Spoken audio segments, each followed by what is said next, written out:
Um contrato suspeito de 371 milhões de meticais ditou a detenção do PCA do INSS e do antigo diretor-geral da mesma instituição.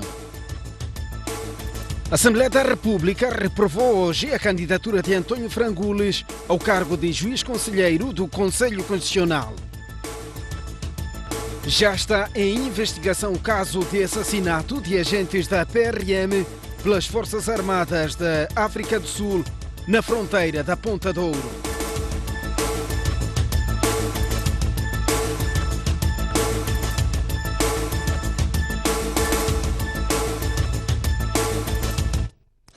Muito boa noite, este é o jornal. O Presidente da República, Fake News, foi esta tarde recebido pelo seu homólogo russo Vladimir Putin no Kremlin e no final do encontro foram trocadas notas de acordos rubricados nas áreas de defesa e segurança, energia e pesquisas e produção de hidrocarbonetos. Fake News foi recebido à meia da tarde pelo seu anfitrião Vladimir Putin no Kremlin. É um ato que acontece 32 anos depois entre chefes de Estados dos países e no mesmo local. Após cumprimentos de boas-vindas e a apresentação das respectivas delegações, os dois chefes de Estado falaram da necessidade de dar um novo impulso à cooperação bilateral. No plano económico, de cooperação económica, nós temos resultados bastante modestos, mas temos boas perspectivas para o futuro. Estamos abertos ao desenvolvimento de cooperação entre os nossos países em todos os domínios. Estou convencido, caro Sr. Presidente, que essa visita vai dar um impulso importante para o desenvolvimento das nossas relações em todos os domínios. Sabemos bem que a União Soviética, nos tempos, teve um papel importante no estabelecimento do Estado de Moçambique. O Presidente da República agradeceu o apoio que a Rússia prestou ao país após a passagem do ciclone Idai e Kenneth. Também antes felicitar a coincidência que temos que hoje, eu sei dizer que o vosso país celebra os 350 anos da bandeira e fomos felizes coincidir a nossa visita a este dia. Agradecer também o apoio que temos tido, mas neste caso concreto nós tivemos o ciclone Idai e Kenneth e este país, este povo, o seu governo e a sua pessoa trabalharam bastante para o apoiar a nós materialmente, mas também sob forma moral, e quero levar e transmitir esse agradecimento do povo moçambicano. Os dois presidentes trocaram presentes no final. Houve trocas de notas de 5 acordos assinados ao longo da visita, 2 na área de defesa e segurança e 3 nas áreas de recursos minerais e energia. O banco russo Gazprom Bank diz estar disponível a financiar os mais de 2 mil milhões de dólares que a empresa nacional de hidrocarbonetos precisa para comparticipar no projeto de gás natural Mozambique LNG. Por outro lado, a petrolífera russa Rosneft quer construir centrais elétricas em Moçambique para produzir mais de 90 megawatts de energia. À margem da visita oficial à Rússia, o Presidente da República, Filipe Nyusi, manteve encontro com a direção do banco Gazprom Bank, especializado em financiamento a projetos de exploração de hidrocarbonetos. O banco quer financiar os 25 mil milhões de dólares do projeto Mozambique LNG, mas também os 2 mil milhões que a INH precisa para financiar a sua parte no projeto. Nós fizemos já a proposta mais importante de todos os bancos comerciais para financiamento sem cobertura de agências de crédito de exportação no projeto de Mozambique LNG. E este é o ponto de partida. A partir daí, nós podemos desenvolver e continuar esse trabalho, trabalhando muito especificamente com a NH, seja para desenvolvimento de projetos futuros, como para a participação e ver como que se pode até aumentar a presença da NH nesses projetos muito importantes para o futuro do país. Outro gigante russo que está investido em Moçambique é a petrolífera Rosneft, que é a empresa com maiores reservas e maior produtor de hidrocarbonetos no mundo. O seu presidente reuniu-se com o chefe de Estado e reiterou o seu compromisso em procurar hidrocarbonetos em Moçambique. Trata-se da possibilidade de prospecção geológica dos projetos offshore de gás no território moçambicano e também da criação de um plano, digamos, integral da eletroenergética. A Rosneft quer igualmente produzir mais de 900 megawatts de energia elétrica em Moçambique. A nossa meta é conseguir 950 megawatts da nova geração, que vai dar, digamos, uma nova perspectiva para Moçambique como um país regional. Não só do gás, também da hidroelétrica. Por isso vamos ver tudo. Carvão, por exemplo. Também vento, a energia solar. Tudo isso vamos ver, estudar e depois vamos fazer um plano integral. Refere-se que esta empresa faz parte de um consórcio liderado pela petrolífera norte-americana ExxonMobil, que deverá iniciar em breve a pesquisa de petróleo e gás na bacia de Angoche e no delta do Zambeze. A Assembleia da República reprovou hoje a candidatura de António Frangulis ao cargo de juiz do Conselho Constitucional. O sonho do ex-diretor da extinta Polícia de Investigação Criminal virou pesadelo por causa do que os parlamentares classificam de falta de idoneidade e não apresentação atempada do certificado de aptidão física. Isto tem que ficar muito bem claro. Eu não vou levar varinha mágica, eu vou funcionar dentro das minhas capacidades. Com a voz tranquila e sotaque carregado, António Frangulis era um homem confiante na sua saída da audição parlamentar da passada segunda-feira. O que não esperava é que a sua candidatura viria a ser chumbada nesta quinta-feira pela plenária da Assembleia da República, seguindo a recomendação da Comissão dos Assuntos Constitucionais, Direitos Humanos e de Legalidade, que concluiu, sobretudo, que Frangulis não tem postura pública compatível com o cargo. Os requisitos que foram exigidos para os candidatos foram os mesmos. Não exigimos uns requisitos para uns e outros requisitos para outros. A própria bancada parlamentar da RENAMO apresentou 2 candidatos a juízes conselheiros do Conselho Constitucional. Para um, apresentou o certificado de aptidão física. Para o outro, não apresentou o certificado de aptidão física. Nós, como comissão, temos o dever de tratá-los de forma igual e não podemos discriminá-los. Que a interpretação de normas é uma ciência e é diferente de leitura de normas como se lê um jornal.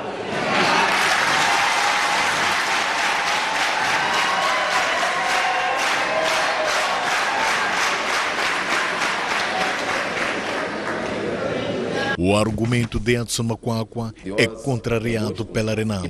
Onde foram buscar estas histórias de aptidão física e postura pública?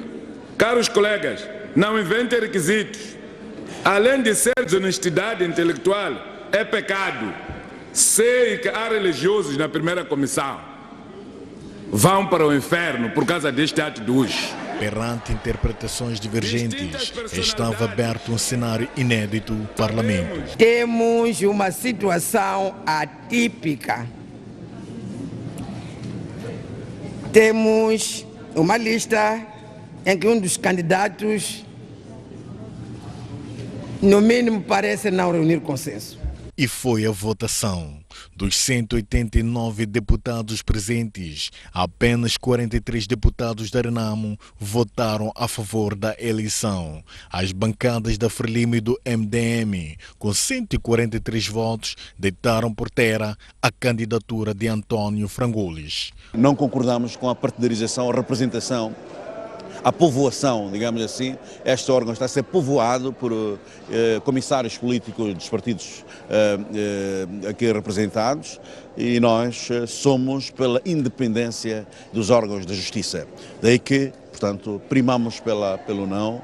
Nós mantivemos a nossa posição, ou a posição que foi trazida pela Comissão dos Assuntos Constitucionais, Direitos Humanos e de Legalidade, porque somos conscientes e sabemos aquilo que fazemos, não mudamos quando, ao sabor do vento, temos que o fazer. Deste modo, foram eleitos ao cargo de juiz conselheiro do Conselho Constitucional Domingos Cintura, Albano Maci, Mateus da Cecília e Albino Nhancasa, ficando uma vaga por preencher. O PCA do INSS e o antigo diretor-geral da mesma instituição são indiciados de terem assinado um contrato suspeito para sacar dos cofres do Instituto Nacional de Segurança Social mais de 371 milhões de meticais. O esquema que ditou a detenção de Francisco Mazoi e Batista Machaiei foi descoberto durante a instrução preparatória do processo que investiga crimes de corrupção envolvendo a antiga ministra do Trabalho, Maria Helena Taipo, que se encontra em prisão preventiva desde abril último. Segundo uma nota da Procuradoria-Geral da República, o esquema está relacionado com um contrato celebrado entre o INSS e a empresa Índico Dourado, visando o desenvolvimento de um projeto imobiliário no distrito de Nacala Velha, em Nampula. À luz desse contrato assinado em 2014, o INSS fez pagamentos no valor de 371 milhões e 124 mil meticais, dinheiro que o Gabinete Central de Combate à Corrupção acredita que serviu para satisfazer interesses de particulares, incluindo de servidores públicos, e não do Instituto Nacional de Segurança Social. Na sequência das investigações, o Gabinete Central de Combate à Corrupção constituiu 5 arguidos, incluindo o PCA do INSS, Francisco Mazoi, e o antigo diretor-geral do Instituto, Batista Machaiei, detidos em prisão preventiva há menos de uma semana em Maputo.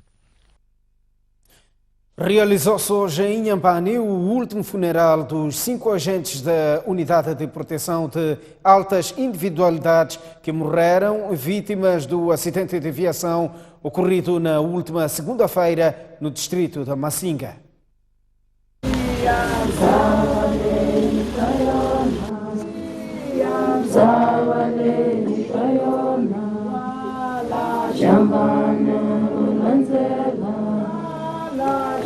Dor e consternação são as únicas palavras que traduzem o sentimento dos familiares, amigos e colegas de trabalho dos 5 agentes da PRM vítimas do acidente de aviação ocorrido em Masinga.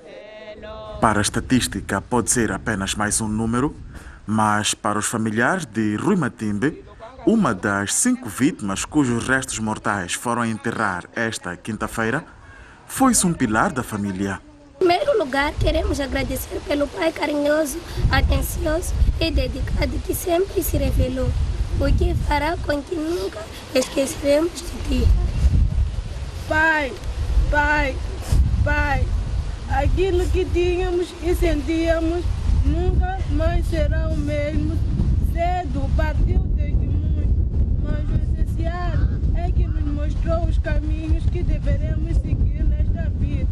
Ainda chocados com a partida de 5 colegas num único dia, os membros da polícia entendem que foi-se um homem digno da missão que cumpria. A última continência! Apresentador! Arma!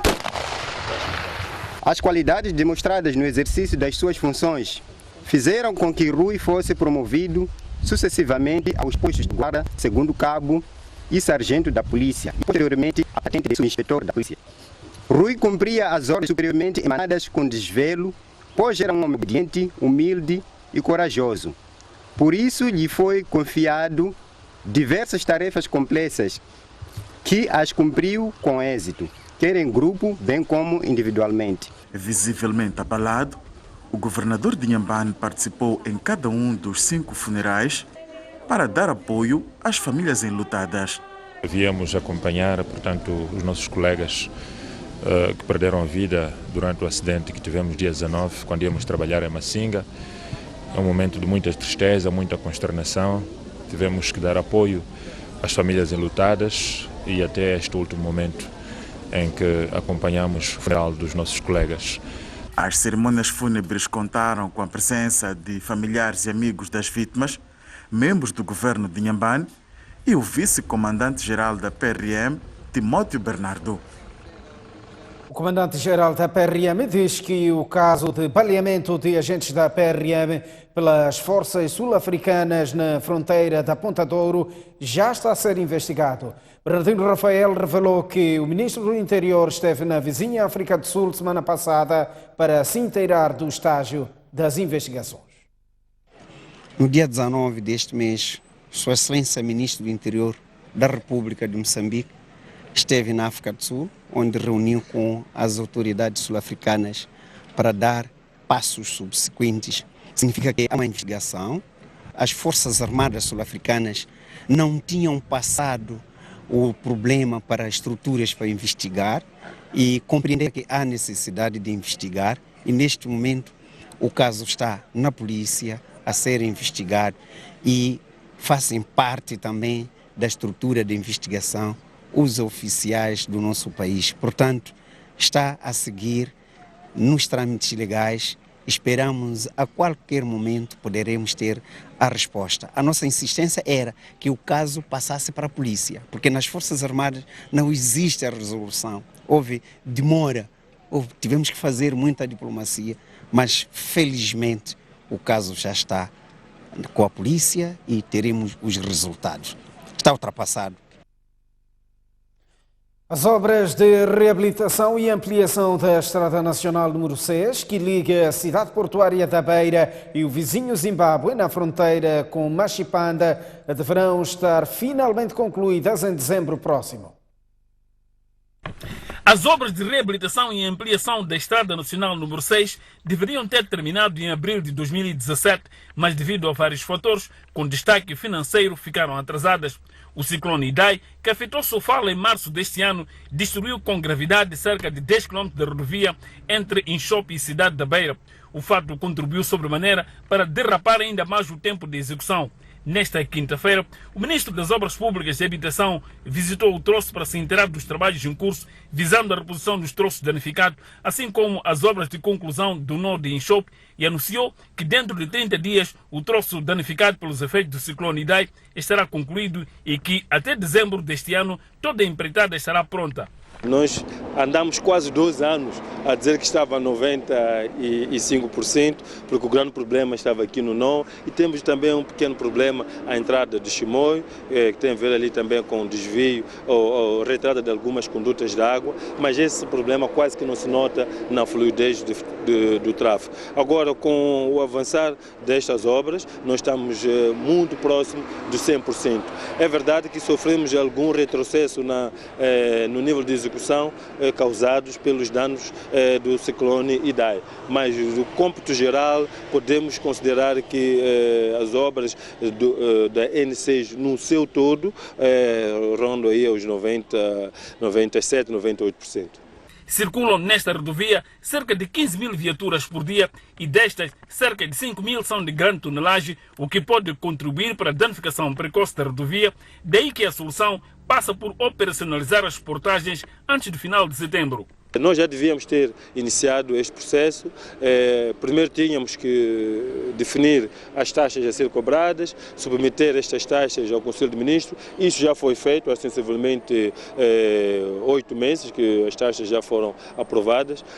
Depois, a seguir, tivemos que formar as pessoas que iriam operar as portagens. Quando estávamos exatamente a terminar esta formação, eis que deparamos com a situação do ciclone, que danificou não só a via, mas também as próprias praças de portagem. E finalizando também o processo de capacitação do pessoal que irá operar as portagens, é que iremos iniciar com as cobranças. Como vê, a estrada está a precisar de ser intervencionada e a sua intervenção só será possível com as receitas provenientes das cobranças. As obras estão avaliadas em cerca de 410 milhões de dólares disponibilizados pelo governo moçambicano e numa fase inicial não será concessionada. A rodovia será gerida pelo governo através do setor de estradas. O Conselho Econômico aprovou a proposta final de legislação que determina a participação das empresas moçambicanas nos grandes projetos da indústria extrativa. Contudo, o setor privado diz estar decepcionado com as cláusulas constantes no documento. Ao todo, são 16 páginas e 28 artigos que compõem a proposta final da controversa Lei do Conteúdo Local. O documento foi apresentado esta quinta-feira em Maputo pelo Diretor Nacional do Departamento de Estudos Econômicos do Ministério da Economia e Finanças. Contudo, o artigo 21 dessa proposta de lei, que vai determinar a participação das empresas moçambicanas nos grandes projetos da indústria extrativa, está a gerar controvérsias, com o setor privado a mostrar-se decepcionado com o documento.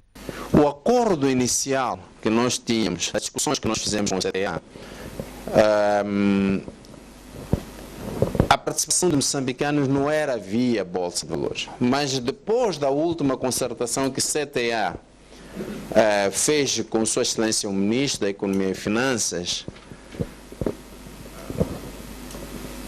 houve cedência da parte do setor privado, da CTA, no sentido de ir-se via Bolsa de Valores e não via negociação direta. Há uma grande decepção, porque nós esperávamos que este instrumento jurídico, porque afinal de contas a proposta de lei de conteúdo local é um instrumento jurídico que deve criar obrigações que facilitem ou incentivem a participação do empresariado moçambicano e dos moçambicanos em geral na economia. Outras delimitações dos homens de negócio prende-se com aprovação tardia dessa proposta, uma vez que os projetos do gás de Rovuma estão numa fase avançada. O FID, sobretudo o FID da Anadarko, já foi feito.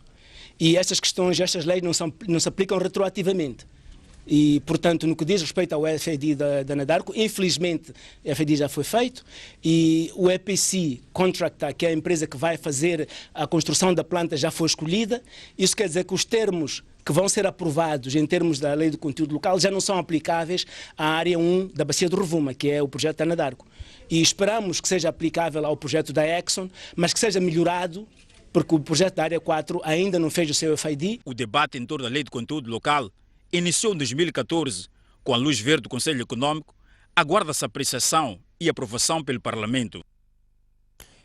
Embora haja proliferação de igrejas, religiosos dizem que as religiões clássicas vão ser sempre as mais importantes para o desenvolvimento socioeconômico do país. A posição foi hoje defendida durante um debate organizado pelo Instituto de Estudos Sociais e Econômicos. Para cada quarteirão, pelo menos uma igreja.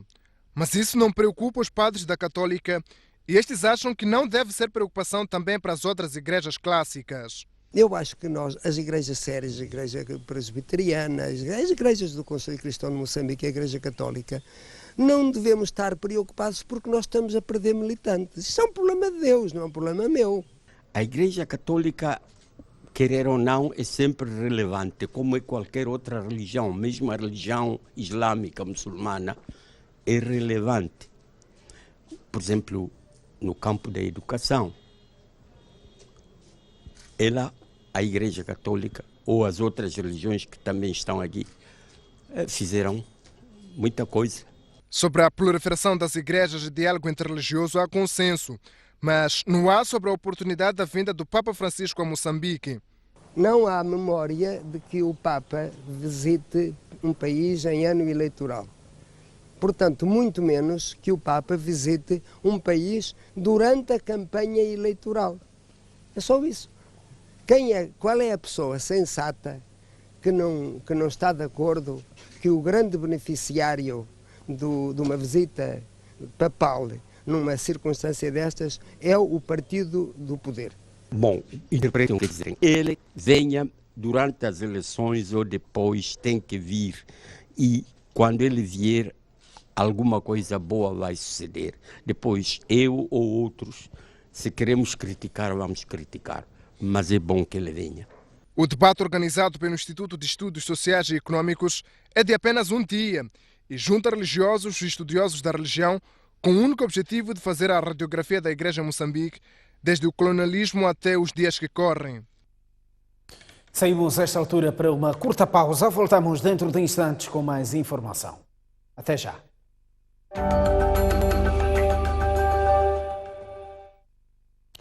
Bem-vindos de volta ao jornal. O primeiro-ministro Carlos Agostinho do Rosário inaugurou hoje na cidade de Quilimane a escola secundária Filipe Jacinto Nunes. A infraestrutura inaugurada pelo primeiro-ministro está orçada em mais de 200 milhões de meticais e conta com 15 salas de aula, faltando por construir 10, o que vai totalizar 25 salas no futuro. A escola conta com laboratório, biblioteca, sala de informática, entre outros serviços. Esperamos também que dessa escola saiam futuros engenheiros, saiam futuros professores, saiam professores futuros médicos, eletricistas, economistas, agrônomos e outros profissionais que vão contribuir para o processo de desenvolvimento do nosso país. Encorajamos a todos os alunos dessa escola a dedicarem-se aos estudos. Gostaríamos de agradecer ao Ministério de Educação e Desenvolvimento Humano pela construção de mais uma escola secundária de raiz, neste quinquênio, a juntar a outras duas que já foram inauguradas, em particular na Vila de Alto Bloco e na Vila de Milães, e as 7 que estão em construção e 2 novas que vão iniciar ainda este ano a sua construção. A obra iniciou em 2016 e devia terminar 15 meses depois, mas devido à exiguidade de fundos, estendeu-se até o ano em curso. Ficamos satisfeitos com este empreendimento porque vai reduzir as distâncias e riscos dos nossos filhos que percorriam longas distâncias para encontrar uma instituição do ensino secundário, principalmente do segundo ciclo. Por isso, queremos agradecer o governo por nos oferecer uma escola com biblioteca, laboratórios, sala de informática e campos para atividades desportivas. Refira-se que a infraestrutura é resiliente contra ventos fortes de até 210 km por hora. O presidente da Renamo, Ossuf Momad, está em Cabo Delgado para uma visita de trabalho de 2 dias. No primeiro dia da visita, Ossuf Momad orientou 2 comícios, um no distrito de Chiure e outro na capital da província, em Pemba. Depois de Chiure, Ossuf Momad, o presidente da Renamo, escalou a cidade de Pemba, capital da província de Cabo Delgado, e foi recebido pelos membros e simpatizantes do partido sob fortes medidas de segurança dos seus homens e da Polícia da República de Moçambique. Com cânticos e danças, Ossuf Momad liderou uma marcha que percorreu várias artérias da cidade até o populoso bairro de Natite, onde orientou um comício em língua emáqua. No dia 6, o Maputo vai assinar Acordo Geral de Paz. No dia 6 deste mês assinamos o Acordo de Paz Definitiva no Maputo.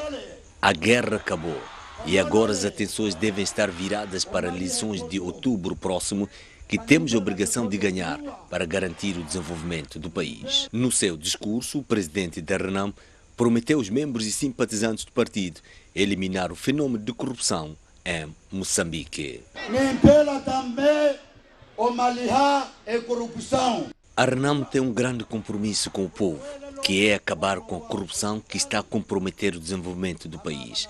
E para isso, devemos nos preparar bem para vencer as próximas eleições. Ouviram? Além de Chiure e Pemba, em Cabo Delgado, Ossuf Momad vai trabalhar no distrito de Montepês, onde deverá realizar mais um comício antes de iniciar a visita à vizinha província de Niassa. O secretário-geral da Frelimo, Roque Silva, apela aos membros e simpatizantes do partido na província de Cabo Delgado a respeitarem um acordo de paz definitiva e a cultivarem um espírito de reconciliação nacional. Roque Silva, secretário-geral da Frelimo, foi recebido com a conhecida onda vermelha na entrada da cidade de Pemba e, na companhia do cabeça de lista, governador de Cabo Delgado, marchou até o Comitê Provincial do Partido.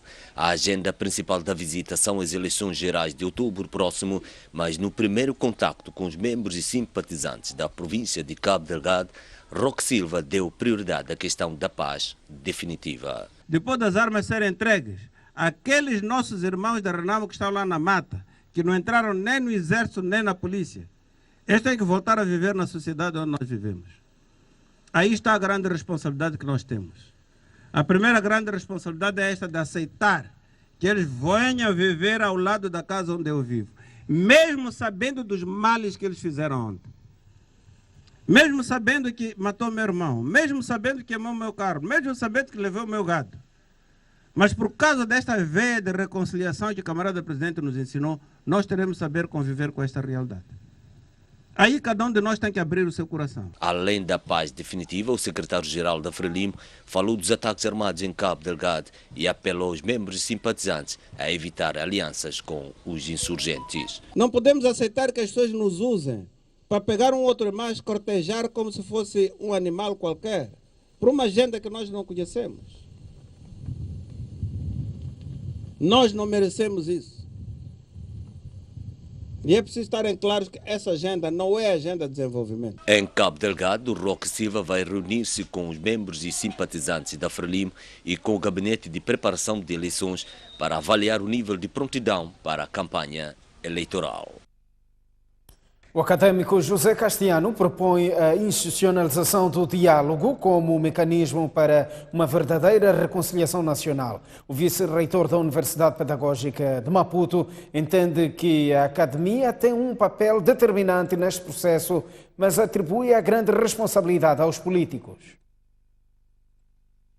Reunidos em conferência internacional, académicos oriundos de países africanos de língua portuguesa discutem na Universidade Pedagógica de Maputo sobre os nacionalismos na era de Eduardo Mondlane.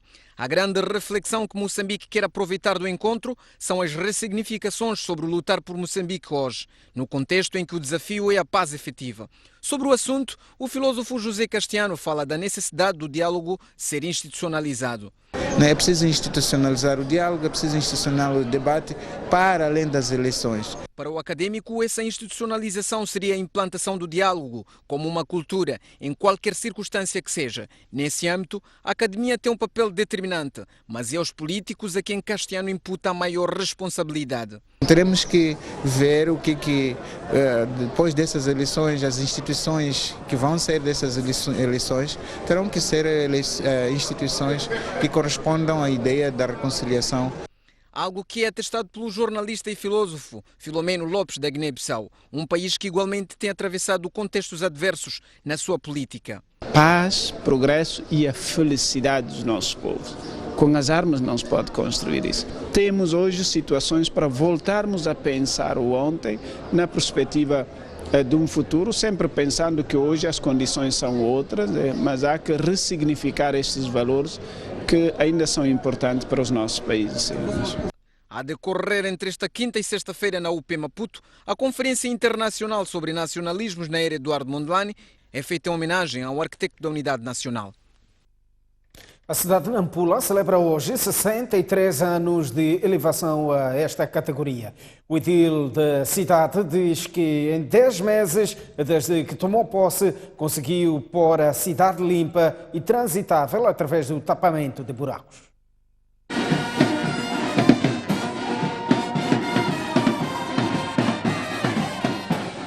Um ato solene para marcar os 63 anos desde que Nampula foi elevada à categoria de cidade.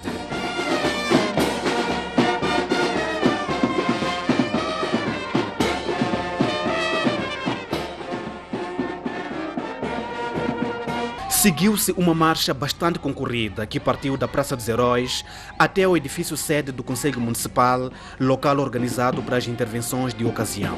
Paulo Van Hale, edil de Nampula, disse que nos primeiros 10 meses da sua governação priorizou a limpeza no centro da cidade. O lixo inundava a cidade, acompanhada de falta de meios para a sua recolha.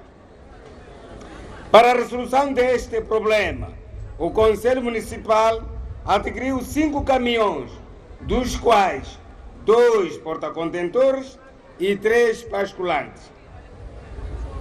Também 2 pás carregadoras, uma retroescavadora, 2 niveladoras, 4 tratores para a recolha de lixo e melhoramento de vias de acesso, para além de um número considerável de contentores de lixo.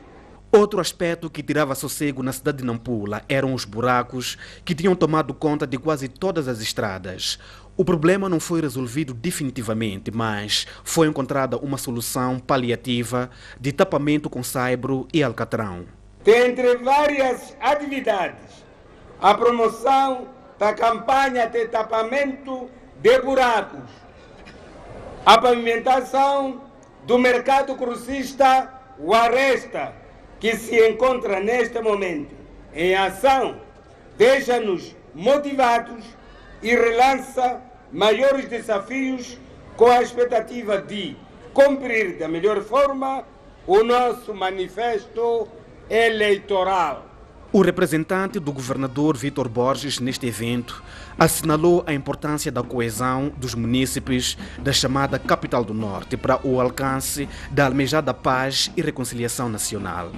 Gostaria também de, nesta ocasião, apelar ou recordar o envolvimento de todos nós naquilo que nós almejamos, sobretudo a paz e a reconciliação nacional, que todos os dias constitui o pão de cada dia de todos nós. Pois é só assim que podemos garantir o desenvolvimento tanto da nossa cidade, da nossa província, como de todo o nosso país. De acordo com dados do último censo, Nampula conta com mais de 740 mil habitantes. Aí está mais um intervalo, mas antes está tempo para as principais cidades moçambicanas. Maputo irá registrar amanhã uma máxima de 29 graus e uma mínima de 15, 27 graus de máxima para Xai-Xai e 14 de mínima. Inhambane, 26 graus de máxima e 17 de mínima. No centro do país, 29 de máxima para Tete e 18 de mínima, 23 graus de máxima no Chimoio e 12 de mínima. Beira, 26 graus de máxima e 17 de mínima. 25 de máxima em Quilimane e 17 de mínima. No norte do país, a cidade de Nampula irá registrar uma máxima de 26 graus e uma mínima de 17, 30 graus de máxima para Pemba e 21 de mínima, 22 graus de máxima em Lixinga e 9 de mínima. Até já.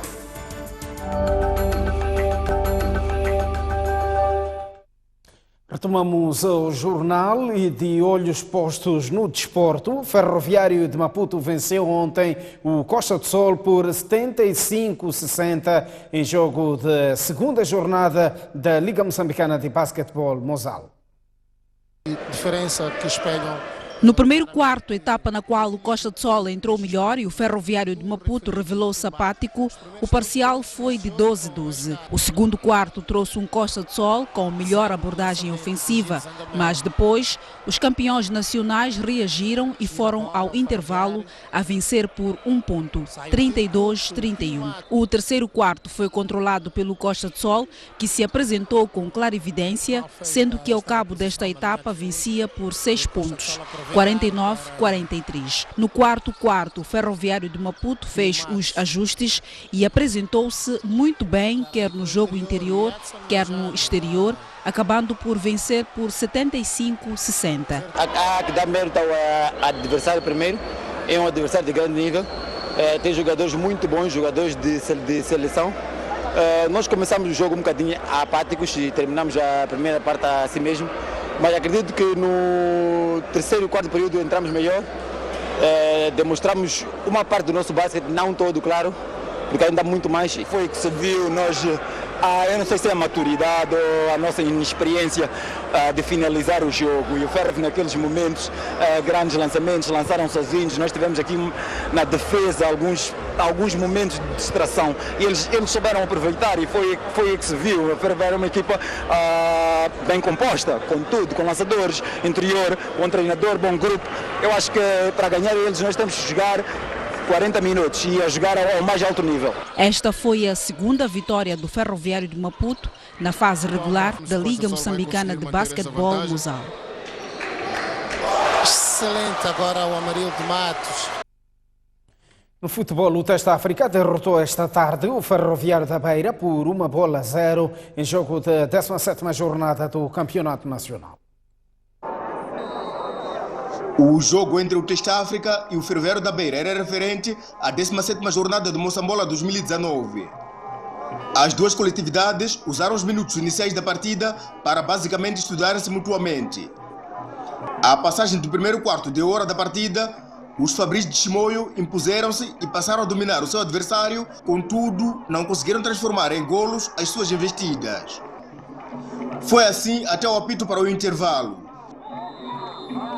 Na segunda parte, os donos da casa continuaram a mandar no jogo e na passagem do minuto 58, na sequência deste canto, o Test África, depois de uma grande confusão na grande área, conseguiu com êxito introduzir a bola na baliza contrária por intermédio de Jongwe. Seguiu-se de um grande delírio da massa associativa.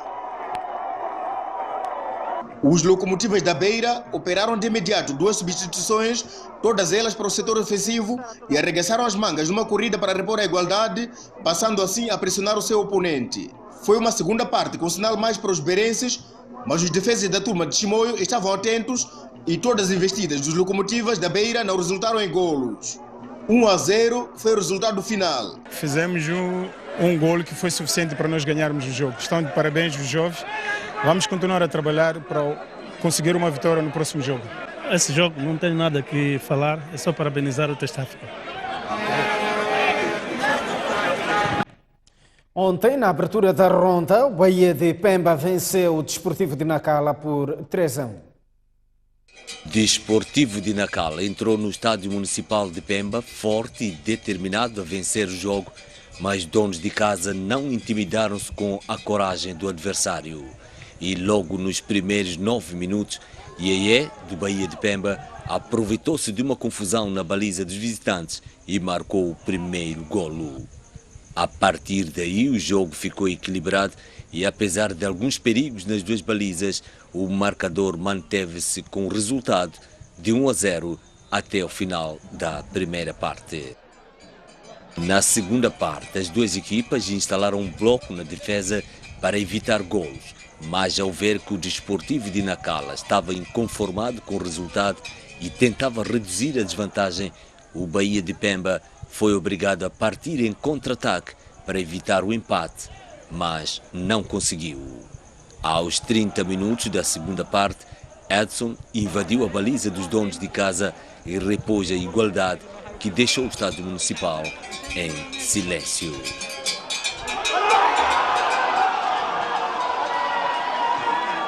Entretanto, pouco depois, as bancadas voltaram a vibrar.